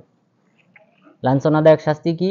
তাদেরকে শিকলে বাঁধা হবে, প্রথমে গলায় বেড়ি পরানো হবে, মাথা উপর দিক উঠবে, এরপর পায়ে বেড়ি পরানো হবে, এরপর 70 গজ শিকলে কি করানো হবে? পেঁচানো হবে, ফেলে মাটিতে ফেলে কি করা হবে? হাত পায়ে সমান করে পেঁচানো হবে। পেঁচানোর পর এরপরে মাথা নিচের দিক দিয়ে, পা উপর দিক দিয়ে জাহান্নামে নিক্ষেপ করা হবে। তো আযাবাল হুন, এটাকে বলা হয় লাঞ্ছনাদায়ক শাস্তি। যে মানুষের সামনে নাকে খত দেওয়া, এটা কি? এটা লাঞ্ছনার জন্য। তো অনুরূপ তাদের মাথা নিচের দিক দিয়ে আল্লাহ তাআলা লাঞ্ছিত করে এরপরে জাহান্নামে নিক্ষেপ করবেন। অবিমা কুনতুম তাফসুকুন, তোমাদের ফাসিকি কাজ করার জন্য। ফাসিকি কাজ বলা হয় কবিরা গুনাহকে। তাহলে কবিরা গুনার কারণে এবং সেই সাথে কুফরি, শিরিক ইত্যাদি কাজ করার কারণে তোমাদের এই পরিণাম। এরপর সূরা আহকাফ সম্পর্কে আল্লাহ তাআলা যে বললেন, ওয়াযকুর আখা আদ, আদ জাতির ভাইকে আপনারা স্মরণ করো, তোমরা স্মরণ করো, ইয আনযারা কওমাহু বিল আহকাফ, যখন তিনি তার সম্প্রদায়কে আহকাফ নামক স্থানে সতর্ক করেছিলেন। আহকাফ আমরা বললাম যে ইয়ামানের মরু অঞ্চল, ইয়ামানের মরু অঞ্চলে আদ জাতির ভাইকে হুদ আলাইহিস সালাম তিনি যখন তার কওমকে আহকাফ নামক স্থানে সতর্ক করলেন, ওয়াকাদ খালাতিন নুযুরু মিন বাইনি ইয়াদাইহি ওয়া মিন খালফি, এবং তার পূর্বে অর্থাৎ হুদ আলাইহিস সালামের পূর্বে এবং পরে অসংখ্য সতর্ককারী এসেছেন। আল্লাহ তা'বুদু ইল্লাল্লাহ, তারা সবাই বলতেন যে তোমরা এক আল্লাহ ব্যতীত অন্য কারো উপাসনা করো না। ইন্নী আখাফু আলাইকুম আযাবা ইয়াউমিন আযীম, মহান দিবসে তোমাদের শাস্তির আমি আশঙ্কা করি। যে তোমরা যদি আল্লাহ তাআলার সাথে শিরক করো তাহলে তোমাদেরকে কঠিন শাস্তির সম্মুখীন করা হবে। ক্বালু আজিতানা লিতাফিকানা আন আলিহাতিনা ফাতিনা বিমা তাইদুনা ইন কুনতা মিনাস সাদিকিন, তারা বলল, তুমি কি আমাদেরকে মিথ্যায় ধোঁকাগ্রস্ত করার জন্য এসেছো? আমাদের মাবুদ, আমরা যে সকল দেবদেবীর পূজা করি তা থেকে প্রত্যাবর্তন করার জন্য তুমি এসেছো? যদি তাই হয় তাহলে তুমি আমাদেরকে যে প্রতিশ্রুতি দাও শাস্তির, সেই শাস্তি নিয়ে আসো। ক্বালা ইন্নামাল ইলমু ইনদাল্লাহ, শাস্তির জ্ঞান একমাত্র আল্লাহ তাআলার নিকট। আল্লাহ কখন তোমাদেরকে শাস্তি দিয়ে ধ্বংস করবেন এটা আল্লাহ তাআলা ভালো জানেন। ওয়া উবাল্লিগুকুম মা উরসিলতু বি, আমার দায়িত্ব হলো শুধুমাত্র প্রচার করা। ওয়ালাকিন্নী আরাকুম কওমান তাজহালুন, কিন্তু আমি মনে করি তোমরা মূর্খ জাতি, তোমরা বুঝতে চাও না যে আমি যে তোমাদেরকে সতর্ক করতেছি, এই সতর্ক এটা সত্য, তোমাদের উপর শাস্তি আসবে, কিন্তু তোমরা বোঝার চেষ্টা করো না। ফালাম্মা রাআউহু আরিদান মুস্তাকবিলা আউদিয়াতিহিম, যখন তারা শাস্তিকে দেখলো মেঘমালা যখন তারা দেখলো, যে অর্থাৎ আল্লাহর শাস্তি আসমান থেকে আসতেছে মেঘমালা হয়ে, এটা যখন তারা দেখলো, তারা বলল, ক্বালু হাদা আরিদুম মুমতিরুনা, এটা হলো মেঘমালা, আমাদেরকে বৃষ্টি প্রদান করবে। বাল হুয়া মাস্তাআজালতুম বি, এটা বৃষ্টির মেঘমালা নয়, বরং এটা সেই শাস্তি যা তোমরা তাড়াহুড়া কামনা করেছো। রিহুন ফিহা আযাবুন আলীম, ঝড়, যে ঝড়ের মাঝে রয়েছে যন্ত্রণাদায়ক শাস্তি। অর্থাৎ এদেরকে তাহলে আহকাববাসীকে আল্লাহ তাআলা কিসের মাধ্যমে ধ্বংস করেছেন? ঝড় দিয়ে। ঝড় আসার পর কি হলো? তুদাম্মিরু কুল্লা শাই, সবকিছু ধ্বংস করে দিল, বি আমরি রব্বিহা, তার রবের নির্দেশে। ফাসবাহু লা ইউরা ইল্লা মাসাকিনহুম, ফলে দেখা গেল তারা সবাই মারা গেছে আর তাদের ঘর বাড়ি বিরান পড়ে রয়েছে। ঘর বাড়ি রয়ে গেছে কিন্তু বাকি কোনো মানুষ নেই, সবাই কি হয়েছে? এই ঝড়ের মাধ্যমে সবাই মারা গেছে। কাযালিকা তাজজিল কওমাল মুজরিমিন, এভাবেই পাপী সম্প্রদায়কে শাস্তি প্রদান করা হয় বা প্রতিদান দান করা হয়। আচ্ছা, আমরা সূরাটা শেষ করি, যেহেতু আর বেশি নাই, 10টা আয়াত আছে। ওয়ালাকাদ মাক্কান্নাহুম ফীমা ইন মাক্কান্নাকুম ফীহি ওয়া জাআলনা লাহুম সামআ ওয়া আবসারা ওয়া আফিদা, আমি তাদেরকে এই পৃথিবীতে বসবাস করার আবাসস্থল দান করেছিলাম, ফিমা ইন মাক্কান্নাকুম ফিহি, তাদেরকে এমনভাবে এখানে পৃথিবীতে স্থায়ী করেছিলাম যেভাবে তোমাদেরকে অনুরূপভাবে স্থায়ী করিনি। অর্থাৎ মক্কার কুরাইশরা শারীরিক গঠনগতভাবে আর্থিকভাবে এই আহকাববাসীর চেয়ে পিছিয়ে ওয়াজআলনা লাহুম সামআ ওয়া আবসারা ওয়া আফিদা, আমি তাদেরকে চক্ষু দান করেছিলাম এবং শ্রবণ শক্তি দান করেছিলাম, অন্তর দান করেছিলাম। ফামা আগনা আনহুম সামআহুম ওয়ালা আবসারুহুম ওয়ালা আফিদাতুহুম মিন শাই, কিন্তু তাদের এই শ্রবণ শক্তি, এরপর দৃষ্টি শক্তি এবং অন্তর, এগুলি কোনো কাজে আসে নাই। ইয কানু ইয়াজহাদুনা বিআয়াতিল্লাহ, যেহেতু তারা আল্লাহ তাআলার আয়াতকে অস্বীকার করেছিল। ওয়া হাকা বিহিম মা কানু বিহি ইস্তাহজিউন, এবং তাদেরকে বেষ্টন করে নিয়েছিল সেই শাস্তি যা নিয়ে তারা ঠাট্টা বিদ্রুপ করত। ওয়ালাকাদ আহলাকনা মা হাওলাকুম মিনাল কুরা, আমি তোমাদের আশেপাশের অনেক জনপদকে ধ্বংস করেছি। ওয়াসাররাফনাল আয়াতি লাআল্লাহুম ইয়ারজিউন, আমি এই নিদর্শনগুলি বর্ণনা করেছি যেন তারা ফিরে আসে। অর্থাৎ মক্কার কুরাইশরা তারা সালেহ আলাইহিস সালামের কওম এবং সেই সাথে লূত আলাইহিস সালামের কওম এইসব অঞ্চল দিয়ে অতিক্রম করত। এইসব অঞ্চল দিয়ে তারা ব্যবসার জন্য শাম দেশে যেত। আল্লাহ তাআলা বললেন, তোমাদের আশেপাশের অনেক জনপদকে তো আমি ইতিপূর্বে ধ্বংস করেছি। ফালাউলা নাসরাহুমুল্লাযীনা ইত্তাখাযু মিন দুনিল্লাহি কুরবানান আলিহা, কেন এই সকল জাতিকে তারা যে দেবদেবীর উপাসনা করত, তো সেই সকল দেবদেবী কেন তাদেরকে সাহায্য করে নাই। বাল দাল্লু আনহুম, বরং তারা তাদের থেকে হারিয়ে গেছে। ওয়াযালিকা ইফকুহুম ওয়া মা কানু ইফতারুন, এটাই প্রমাণ করে যে তারা মিথ্যা, এই দেবদেবী মিথ্যা, এটাই প্রমাণ করে। কারণ প্রয়োজন মুহূর্তে সাহায্য করে নাই। যখন এইসব জনপদকে আমি ধ্বংস করেছি তখন তো তাদেরকে এই দেবদেবী সাহায্য করে নাই, এটাই প্রমাণ করে যে তারা মিথ্যা। ওয়া মা কানু ইফতারুন, এবং তারা মিথ্যা অপবাদ দিত। ওয়া ইয সরাফনা ইলাইকা নাফারাম মিনাল জিন্নি ইয়াস্তামিউনাল কুরআন, এখন মক্কায় যে ঘটনা ঘটেছিল জিন জাতির সাথে রাসূল সাল্লাল্লাহু আলাইহি সাল্লামের, সেটা উল্লেখ করা হয়েছে। ঘটনাটি ছিল জিন জাতি তারা আসমানের সংবাদ গ্রহণ করার জন্য তারা একজন আরেকজনের উপর চড়ত। এভাবে চড়ে আসমানে ফেরেশতারা একজন আরেকজনের সাথে যে তথ্য আদান প্রদান করে সেটা তারা চুরি করার চেষ্টা করত। যখন নবুয়ত দেওয়া হলো রাসূল সাল্লাল্লাহু আলাইহি সাল্লামকে, তখন ফেরেশতাগণ তাদেরকে উল্কা মারতে শুরু করলেন, আগুনের উল্কা নিক্ষেপ করতে শুরু করলেন। তখন তারা চিন্তা করলো যে আগে তো আমাদেরকে উল্কা নিক্ষেপ করা হতো না, এখন কেন করা হয়? নিশ্চয়ই পৃথিবীতে বড় কোনো ঘটনা ঘটেছে যে কারণে আমাদেরকে এই শাস্তি দেওয়া হয়। তখন তারা সারা পৃথিবীতে ছড়িয়ে পড়ল যে কি এমন বড় ঘটনা ঘটেছে। এই সন্ধানী দলের একটা দল জিন জাতি মক্কা দিয়ে অতিক্রম করতেছিল। ফজরের নামাজে রাসূল সাল্লাল্লাহু আলাইহি ওয়াসাল্লাম কোরআন তেলাওয়াত করতেছিলেন। কোন সূরা? সূরা আর রহমান। সূরা আর রহমান পাঠ করতেছিলেন। সূরা আর রহমান পাঠ করা অবস্থায় জিন জাতিরা তখন ওখানে উপস্থিত হয়। উপস্থিত হওয়ার পর তারা বলল, ওয়াইদ সরাফনা ইলাইকা নাফারাম মিনাল জিন, যখন আমি জিন জাতিদের একটা দলকে আপনার দিকে আকৃষ্ট করলাম। ইয়াস্তামিউনাল কুরআন, তারা কুরআন মনোযোগ দিয়ে শ্রবণ করলো। ফালাম্মা হাযারুহু, যখন তারা এই কুরআন শ্রবণের স্থানে উপস্থিত হলো, ক্বালু আনসিতু, যে তোমরা চুপ থাকো। অর্থাৎ পরস্পর কথা বলতেছিল, তো বললো যে তোমরা সবাই চুপ থাকো, কুরআন মনোযোগ দিয়ে শোনো। ফালাম্মা কুদিয়া ওয়াল্লাউ ইলা কওমিহিম মুনযিরিন, যখন তারা এই কোরআন পাঠ শেষ হলো তখন তারা তাদের কওমের কাছে ফিরে গেল সতর্ককারী রূপে। আব্দুল্লাহ ইবনে মাসউদ রাদিয়াল্লাহু আনহু তিনি বলেন যে জিন জাতি যে এই কোরআন শ্রবণে উপস্থিত হয়েছে, এটা রাসূল সাল্লাল্লাহু আলাইহি ওয়াসাল্লামকে বৃক্ষ জানিয়েছে। গাছ, যে গাছের নিচে তিনি কোরআন তেলাওয়াত করতেছিলেন, সেই গাছ জানিয়ে দিয়েছেন যে আল্লাহ রাসূল আপনার পিছনে জিন জাতি আছে, তারা কোরআন শুনতেছে। তো এটা মুআজিজা, যে সাধারণত গাছপালা এরা কথা বলতে পারে না, কিন্তু এটা ছিল মুআজিজা। রাসূল সাল্লাল্লাহু আলাইহি ওয়াসাল্লাম বলেছেন, মক্কাতে অনেক পাথর আছে, আমি তাদেরকে চিনি, যারা আমাকে নবুয়ত পাওয়ার পূর্বে সালাম দিত।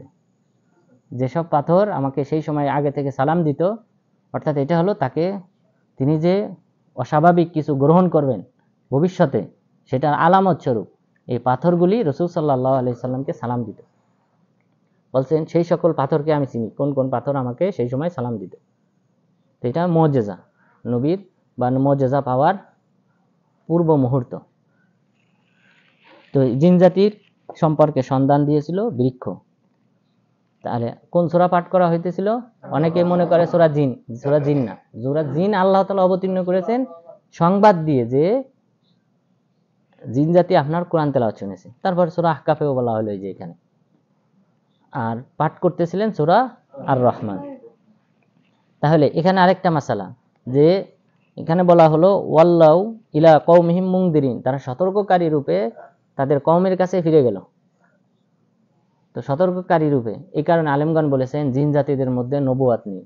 নবুয়াত শুধুমাত্র মানুষের মধ্যে, আর জিন জাতিদের মধ্যে সতর্ককারী মুনজির, তাদের মধ্যে আছে মুনজির, আর মানুষের মধ্যে নবুয়াত। তাহলে নবুয়াত এটা বিশেষ বৈশিষ্ট্য, এটা শুধু কাদেরকে দেওয়া হয়েছে? মানব জাতির মধ্যে। কারণ আদম আলাইহিস সালাম এরপরে নূহ আলাইহিস সালামের মাঝে সীমাবদ্ধ ছিল, নূহ আলাইহিস সালামের সন্তানদের মাঝে নবুয়াত সীমাবদ্ধ ছিল। এরপর ইব্রাহিম আলাইহিস সালামের সন্তানদের মাঝে নবুয়াত সীমাবদ্ধ ছিল আমাদের নবী আসা পর্যন্ত। এর বাহিরে কাউকে নবুয়াত দেওয়া হয়নি। ইব্রাহিম আলাইহিস সালামের সন্তানদের থেকে ইসহাক আলাইহিস সালাম, এরপর ইসমাইল আলাইহিস সালাম, ইসহাক আলাইহিস সালাম থেকে ঈসা আলাইহিস সালাম পর্যন্ত যত নবী এসেছেন সবাই আসছেন এখান থেকে, এই বংশধারায়। আর মুহাম্মদ সাল্লাল্লাহু আলাইহি সাল্লাম তিনি এসেছেন ইসমাইল আলাইহিস সালামের বংশধারায়। তাহলে নবুয়াত এখানেই সীমাবদ্ধ ছিল মানুষের মাঝে। আর জিন জাতিদের মধ্যে কোনো নবী নাই, জিন জাতিদের মধ্যে হলো সতর্ককারী। তারা মানুষের কাছ থেকে শিক্ষা করে, শিক্ষা গ্রহণ করে তাদের কওমের কাছে তারা প্রচার করে, যেমনটা এই আয়াতে উল্লেখ করেছে।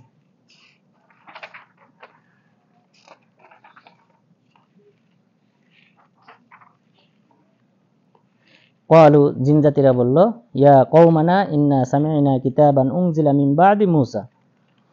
তারা তাদের কওমের কাছে ফিরে গেছে। ফিরে যাওয়ার পর বলতেছে, হে আমার সম্প্রদায়ের লোকজন, তোমরা জেনে রেখো আমরা একটা কিতাব শুনেছি, যে কিতাবটা অবতীর্ণ করা হয়েছে মূসা আলাইহিস সালামের পরে, মুসাদ্দিকাল লিমা বাইনা ইয়াদাইহি, এবং এই কিতাবের পূর্বে যত কিতাব ছিল সেই কিতাবের সত্যায়নকারী রূপে।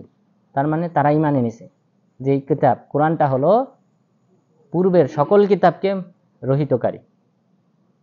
এই কোরআনটা হলো সত্যায়নকারী কিতাব, পূর্বের সকল কিতাবের জন্য। ইয়াহদি ইলাল হক, সত্যের দিকে আহ্বান করে, ওয়াইলা সিরাতিম মুস্তাকিম, সরল সঠিক পথের দিকে আহ্বান করে।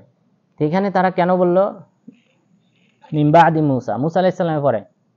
কারণ তারা কি ছিল? এই জিন জাতি কার অনুসারী ছিলেন? মূসা আলাইহিস সালামের। তারা ইহুদি ছিলেন, অর্থাৎ জিন জাতিরা তারা মূসা আলাইহিস সালামের অনুসারী ছিলেন। এই কারণে মূসা আলাইহিস সালামের কথা বলেছেন। কারণ ঈসা আলাইহিস সালাম মূসা আলাইহিস সালামের কত পরে আসছেন? মুহাম্মদ সাল্লাল্লাহু আলাইহি সাল্লামের বরং 500 বছর আগে কি আসছেন? ঈসা আলাইহিস সালাম এসেছে। তো তার কথা না বলে তারা মূসা আলাইহিস সালামের কথা বলেছেন, কারণ তারা নিজেরা মূসা আলাইহিস সালামের উম্মত ছিলেন। ইয়া কওমানা আজিবু দাঈ আল্লাহ, তারা এই যে তাদেরকে দাওয়াতি কাজ করতেছেন, হে সম্প্রদায়ের লোকজন, তোমরা আল্লাহর আহ্বানকারী ডাকে সাড়া দাও, অর্থাৎ মুহাম্মদ সাল্লাল্লাহু আলাইহি সাল্লামের ডাকে তোমরা সাড়া দাও। ওয়া আমিনু বি, তোমরা তার প্রতি ঈমান আনয়ন করো। ইয়াগফির লাকুম মিন দুনুবিকুম, তাহলে আল্লাহ তাআলা তোমাদের পাপ ক্ষমা করে দিবেন। ওয়া ইউজিরকুম মিন আযাবিন আলীম, আল্লাহ তাআলা তোমাদের যন্ত্রণাদায়ক শাস্তি থেকে মুক্তি দান করবেন, নিরাপত্তা দান করবেন। তাহলে কোনো ব্যক্তি যদি ইসলাম গ্রহণ করে তাহলে তার সগীরা কবিরা সব কি হয়? ক্ষমা হয়। তাহলে এখানে যে বলা হয়েছে ইয়াগফির লাকুম মিন দুনুবিকুম, তিনি তোমাদের গুনাহ ক্ষমা করবেন। কোন গুনাহ? কবিরা সগীরা সব, ঠিক আছে? শিরিক, সব ধরনের গুনাহ আল্লাহ তাআলা ক্ষমা করবেন। ওয়ামান লা ইউজিব দাঈ আল্লাহ ফালাইসা বিমুজিজিন ফিল আরদ, যদি কেউ আল্লাহর আহ্বানকারী ডাকে সাড়া না দেয় তাহলে সে আল্লাহ তাআলাকে পরাস্তকারী নয় জমিনে। ওয়ালাইসা লাহু মিন দুনিহি আউলিয়া, আল্লাহ ব্যতীত তার কোনো বন্ধু নেই। উলাইকা ফি দালালিম মুবিন, তারা স্পষ্ট পথভ্রষ্টতায় লিপ্ত। আওয়ালাম ইয়ারাউ আন্নাল্লাহাল্লাযী খালাকাস সামাওয়াতি ওয়াল আরদা, তারা কি লক্ষ্য করেন আল্লাহ তাআলা আসমান জমিন সৃষ্টি করেছেন। ওয়ালাম ইয়ায়া বিখালকিহিন, এই আসমান জমিন সৃষ্টির ক্ষেত্রে তার কোনো প্রকার ক্লান্তি পেয়ে বসে নাই, তিনি ক্লান্ত হন নাই। ইহুদিরা তারা মনে করে আল্লাহ তাআলা আসমান জমিন সৃষ্টি করার পর বিশ্রাম নিয়েছেন কি বারে? শনিবারে। এই কারণে ইহুদিদের প্রিয় দিবস কোনটা? শনিবার। যেহেতু আল্লাহ বিশ্রাম নিয়েছে আমরাও বিশ্রাম নিই। তো এই যে যে বিশ্রাম নেওয়া শব্দটা, এটা আল্লাহর ক্ষেত্রে উপযুক্ত না। আল্লাহ তাআলা অস্বীকার করেছেন। আল্লাহ তাআলা বলেছেন, ওয়ালাম ইয়াইয়া বিখলকিহিন, এই 7 আসমান 7 জমিন সৃষ্টি করার ক্ষেত্রে আমি ক্লান্ত হইনি, কোনো প্রকার ক্লান্তি আমার নেই। আল্লাহ তাআলা সিফাত 2 প্রকার। এক প্রকার সিফাত হলো সিফাত কামাল, মানে পরিপূর্ণ সিফাত, সিফাত সুবুতিয়া, যে সাব্যস্ত করেছেন আল্লাহ নিজের ক্ষেত্রে। যেমন আল্লাহ তাআলা আলিমুল গায়ব, গায়বী বিষয় জানেন, এটা আল্লাহ তাআলা নিজের ক্ষেত্রে সাব্যস্ত করেছেন। এরপর আল্লাহ তাআলা তিনি তার হাত আছে, এটা আল্লাহ তাআলা নিজের ক্ষেত্রে কি করেছেন? সাব্যস্ত করেছেন। তাহলে সুবুতিয়া মানে সাব্যস্ত করেছেন। আরেকটা হলো সালবিয়া, নাফি করেছেন, নিজের ক্ষেত্রে নাফি করেছেন যে না এই সিফাত আমার না। তার মধ্যে এটা একটা, যে আল্লাহ তাআলা ক্লান্ত হন না, বরং এটা সিফাত কিসের? কমতি, মানে ঘাটতি বোঝায়। আমাদের ঘাটতি আছে, এই কারণে আমরা কি হই? আমাদের শারীরিক ঘাটতি থাকার কারণে আমরা ঘুমাই, ক্লান্ত হই, একটু কাজ করলে ক্লান্ত হয়ে যায়। কিন্তু আল্লাহ তাআলা এমন না। আল্লাহ তাআলা হলেন সব দিক থেকে পূর্ণ সিফাতের অধিকারী। তার প্রকার কোনো ধরনের ঘাটতিপূর্ণ কোনো সিফাত আল্লাহ তাআলার ক্ষেত্রে সাব্যস্ত নাই। তাহলে সালবিয়া, নাবোধক সিফাত, নাবাচক সিফাত, যে সকল সিফাত আল্লাহ তাআলা নিজের ক্ষেত্রে নাফি করেছেন, তার মধ্যে একটা হলো এটা, যে ক্লান্ত হন না, তাব আল্লাহকে পায় না। তারপর আয়াতুল কুরসিতে কি বলা হয়েছে? লা তাখুযুহু সিনাতু ওয়ালা নাওম, আল্লাহ তাআলা তার তন্দ্রা আসে না এবং ঘুমান না। কারণ তন্দ্রা আসা, ঘুমানো এটা ক্লান্তি, এটা আমাদের কিসের আলামত? আমাদের দুর্বলতার, শারীরিক দুর্বলতার কারণে আমাদের কি হয়? ঘুম আসে, তন্দ্রা আসে। তা আল্লাহ তাআলার ক্ষেত্রে এই জাতীয় কোনো সিফাত সাব্যস্ত করা যাবে না। এটাকে বলা হয় সালবিয়া, নাবোধক সিফাত, যেটা আল্লাহ তাআলা নিজের ক্ষেত্রে নাফি করেছেন, তার মধ্যে অন্যতম এটা। ওয়ালাম ইয়ায়া বিখলকিহিন্না বিকাদিরিন আলা আইয়ুহিল মাউতা, তিনি সক্ষম মৃতদেরকে জীবিত করতে। বালা ইন্নাহু আলা কুল্লি শাইইন কাদির, নিশ্চয়ই তিনি সব বিষয়ে ক্ষমতাবান। ওয়া ইয়াউমা ইউরাদুল্লাযীনা কাফারু আলান নারি আলাইসা হাদা বিল হক, আর স্মরণ করো সেই সময়ের কথা যখন কাফেরদেরকে জাহান্নামে পেশ করা হবে, জাহান্নামের সামনে উপস্থিত করা হবে। আলাইসা হাদা বিল হক, এটা কি সত্য না? আমি যে ইতিপূর্বে তোমাদেরকে অবহিত করেছিলাম কোরআনে হাদিসের মাধ্যমে জাহান্নাম সম্পর্কে, তো এখন যে তোমরা সচক্ষে দেখতেছো জাহান্নামকে, এটা কি সত্য না? তখন তারা কি বলবে? ক্বালু বালা ওয়া রাব্বিনা, হে আমাদের রব, তোমার শপথ অবশ্যই সত্য। ক্বালা ফাযুকুল আযাবা বিমা কুনতুম তাকফুরুন, সুতরাং তোমরা, তখন আল্লাহ তাআলা বলবেন, তোমরা এই শাস্তি আস্বাদন করো তোমাদের কুফরি করার কারণে। ফাসবির কামা সাবারা উলুল আজমি মিনার রাসূল, আল্লাহ তাআলা রাসূল সাল্লাল্লাহু আলাইহি সাল্লামকে সর্বশেষ একটা উপদেশ দিলেন, যে দাওয়াতি কাজের ক্ষেত্রে আপনি ধৈর্য ধারণ করেন, যেমন ভাবে ধৈর্য ধারণ করেছিলেন দৃঢ়প্রত্যয়ী নবীগণ। দৃঢ়প্রত্যয়ী নবী কয়জন? 5 জন। কে? বড় নবীগণ। তাহলে বলেন ইব্রাহিম আলাইহিস সালাম, নূহ আলাইহিস সালাম, প্রথমে নূহ আলাইহিস সালাম, তারপর ইব্রাহিম আলাইহিস সালাম, তারপর মুসা আলাইহিস সালাম, তারপর 4 নম্বর ঈসা আলাইহিস সালাম, আর 5 নম্বর হলেন মুহাম্মদ সাল্লাল্লাহু আলাইহি ওয়াসাল্লাম। তাহলে আপনি ধৈর্য ধারণ করেন দৃঢ়প্রত্যয়ী নবীগণ যেভাবে ধৈর্য ধারণ করেছিলেন। ওয়ালা তাস্তাজিল লাহুম, তাড়াহুড়া করবেন না। আর কোন কোন ব্যক্তিরা 6 জনের নাম উল্লেখ করেছেন, তাহলে যুক্ত হবেন কে? হ্যাঁ, না, দাউদ আলাইহিস সালাম। আর আদম আলাইহিস সালাম যুক্ত হবেন হলো পরকালে যে মানুষ ছুটাছুটি করবে সুপারিশের জন্য, তখন আদম আলাইহিস সালাম। তখন দাউদ আলাইহিস সালামের কাছে যাবে না কেউ, তখন আদম আলাইহিস সালাম। কিন্তু উলুল আজম হিসেবে 6 জনের নাম যদি কোথাও পান, তাহলে বুঝবেন 6ষ্ঠ নম্বর হলেন দাউদ আলাইহিস সালাম। এরপর আল্লাহ তাআলা বললেন, ওয়ালা তাস্তাজিল লাহুম, আপনি তাদের জন্য তাড়াহুড়া করবেন না। কাআন্নাহুম ইয়াউমা ইয়ারাউনা মা ইউআদুনা লাম ইয়ালবাসু ইল্লা সাআতাম মিন নাহার, যে তারা যখন কিয়ামত দিবসে এই তাদেরকে যে প্রতিশ্রুতি দেওয়া হয়েছে সেটা যখন তারা দেখবে, তখন তারা মনে করবে যে আমরা তো দুনিয়াতে দিনের একটা মুহূর্ত অবস্থান করেছিলাম। কারণ পরকালের জীবন লম্বা হবে, একদিন হবে কত দিনের সমান? 50,000। আবার কোন আয়াতে বলা হয়েছে 1,000, কোন আয়াতে বলা হয়েছে 1,000।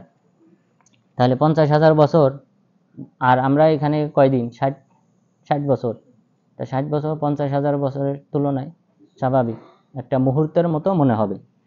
বালাগুন, এটা হলো প্রচার, ঘোষণা।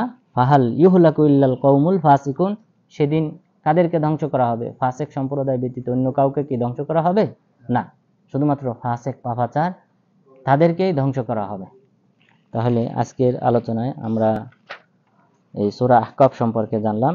সূরা আহকাফে আল্লাহ তাআলা বেশ কয়েকটি বিষয় উল্লেখ করেছেন, তাওহীদ সম্পর্কে উল্লেখ করেছেন, এরপর আল্লাহ তাআলা জিন জাতির ঘটনা উল্লেখ করেছেন, এরপর মা বাবার সেবার কথা উল্লেখ করেছেন। তো আল্লাহ তাআলা যেন এই সকল আমল করার মাধ্যমে, মা বাবার সেবা করার মাধ্যমে আল্লাহ তাআলা নৈকট্যশীল বান্দা হওয়ার তৌফিক দান করেন। আমিন। আকুলু কাওলি হাদা আস্তাগফিরুল্লাহ লি ওয়া লাকুম ওয়া লিসাইরিল মুসলিমিন।